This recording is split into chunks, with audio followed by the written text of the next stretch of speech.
मुरबाड तालुक्यातील वेळूक गावात बिबट्याच्या हल्ल्यामुळे नागरिकांमध्ये भीतीचे वातावरण निर्माण झाले आहे.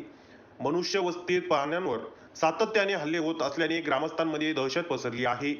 आज प्राण्यांवर हल्ले होत असताना उद्या माणसांवर हल्ले होऊ शकतात या भीतीने गावकरी चिंताग्रस्त झाले आहेत. रात्री वेळूक गावातील बळवंत कान्हू वारघडे यांच्या पाळीव कुत्रा घरी न आल्याने त्याचा शोध घेतला असता घराजवळील मोकळ्या रानात त्यांचा कुत्रा अर्धावट खाल्लेल्या अवस्थेत आढळून आला. एकंदरीत घटनास्थळावरील परिस्थिती पाहता हा हल्ला बिबट्याने केला असल्यामुळे या हल्ल्यात कुत्र्याचा जागीच मृत्यू झाला असल्याचा अंदाज वर्तवण्यात येत आहे. ही घटना समोर येताच संपूर्ण गावात घबराटीचे वातावरण निर्माण झाले आहे.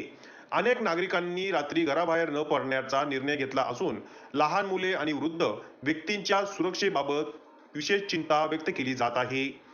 या गंभीर घटनेनंतर ग्रामस्थांनी तात्काळ वनविभागाकडे धाव घेतली असून बिबट्याचा बंदोबस्त करण्याची मागणी केली आहे.